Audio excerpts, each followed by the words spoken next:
Hi everyone, it's Michelle and Andrew, and this is our Pecha on Principles of Learning. We have learned a lot of information throughout this course that has been relevant to our teaching practice, and we decided to illustrate some of this learning, pun intended, with a Draw My Life video. Considering that we have worked together in the past, we thought this was a natural fit. We decided to use our synergy and come up with a creative way to do this final presentation. We knew we had certain criteria that we had to meet, for example, 20 slides in 20 seconds, and thought that a Draw My Life would be an engaging way to present our information. Hope you enjoy. One of the first concepts we spoke of was Milgram shock experiment on social research. Through this, we wanted to understand how it was related to the learnings of the course, and we soon came to realize that it was based on the authority of learning, passing off of responsibility, since we are obedient individuals in society.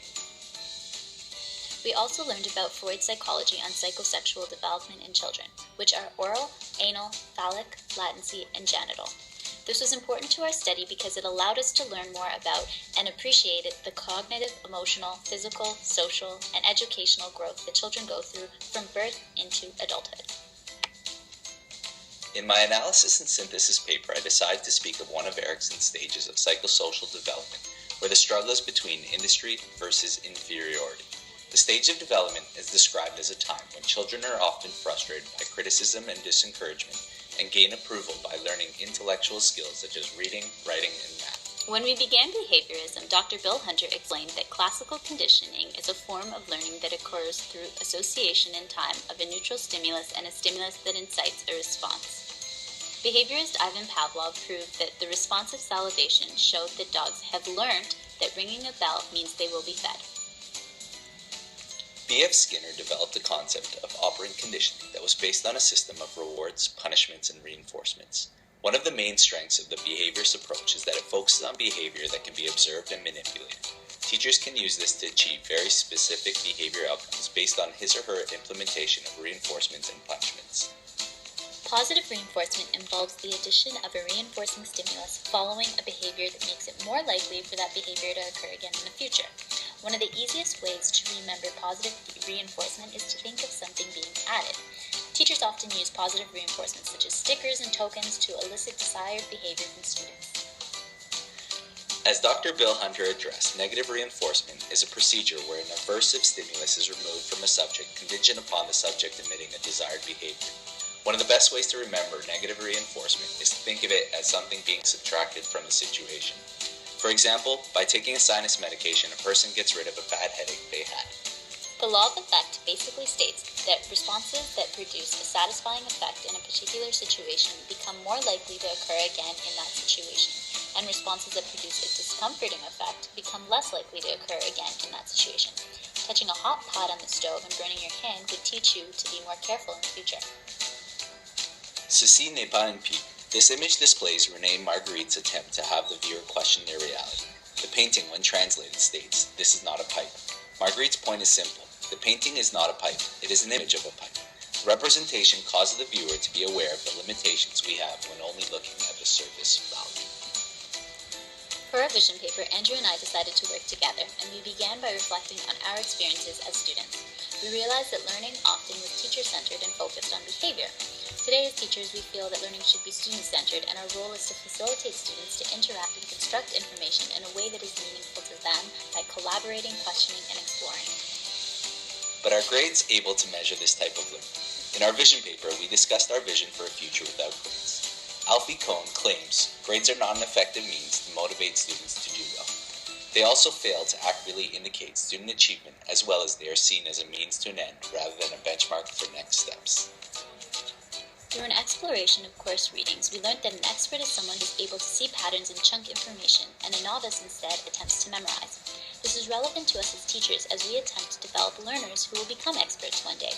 This would involve changing the way students interact with information that they see, placing less of an emphasis on memorization and more on critical thinking.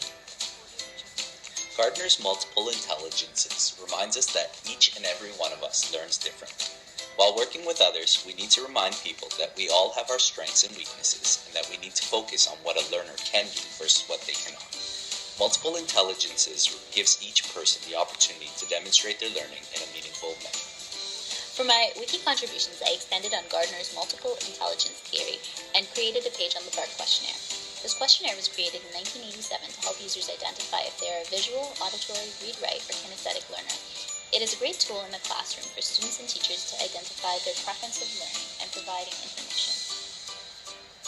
A few weeks ago, we had a brave volunteer in class who had to draw a line that was 2 centimeters long on Dr. Bill Hunter's screen.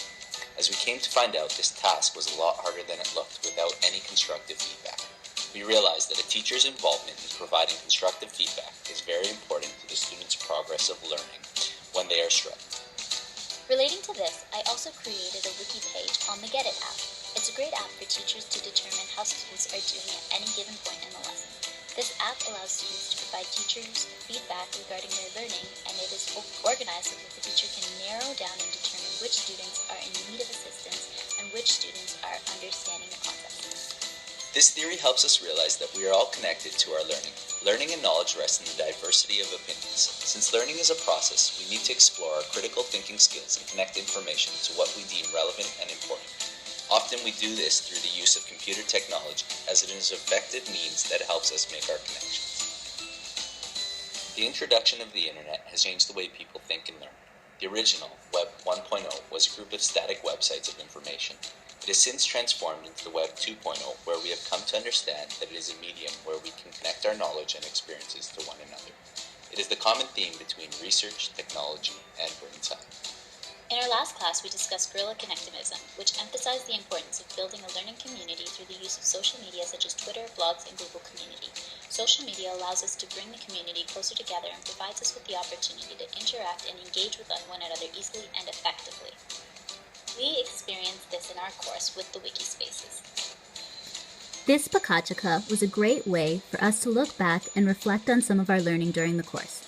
Both Andrew and I are new to the master's program, and this collaborative effort has allowed us to begin our learning story that we know will continue to develop throughout our master's. We hope you enjoyed this presentation as much as we enjoyed making it.